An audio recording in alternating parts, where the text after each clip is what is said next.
তো hello guys, আজকে কিন্তু আমি চলে এসেছি কলকাতা এয়ারপোর্ট। আর কলকাতা নেতাজি সুভাষচন্দ্র বোস এয়ারপোর্টে আমি কিন্তু ঢুকে পড়েছি অলরেডি।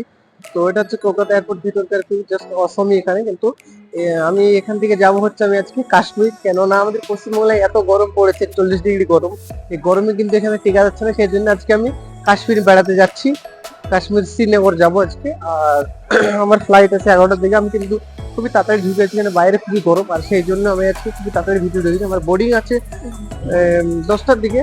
তো আমি এখন একটু ব্লগিং দেখানোর জন্য আপনাদেরকে এই ভিডিওটা দেখাচ্ছি জাস্ট। আর এটা হচ্ছে এয়ারপোর্টের ভিউ, জাস্ট অসম আছে এয়ারপোর্টের ভিউটা। আর এখানে কিছু কিছু না আমাদের সুন্দর সুন্দর এয়ার হোস্টেসও আছে, তাদের সাথে কথা বলবো প্রায়। তো প্রথমে আপনাদেরকে এয়ারপোর্টের ভিউটা দেখাচ্ছি। এগুলো সব কিন্তু পুরো এয়ারপোর্টের ভিউ। এখানে কিছু কিছু শপও আছে সুন্দর সুন্দর শপ।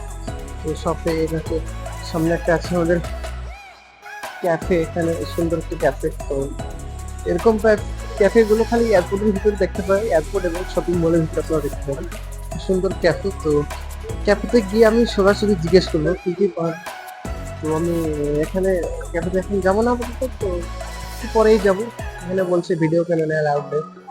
তো আমি এখন চলে যাব সরাসরি আমার সিটে। আর যারা ফেসবুক পেজ থেকে দেখছেন, পেজ থেকে ফলো করবেন। যারা ইউটিউব থেকে দেখছেন, আমার ইউটিউব চ্যানেলটাকে সাবস্ক্রাইব করে দেবেন। Thank you guys.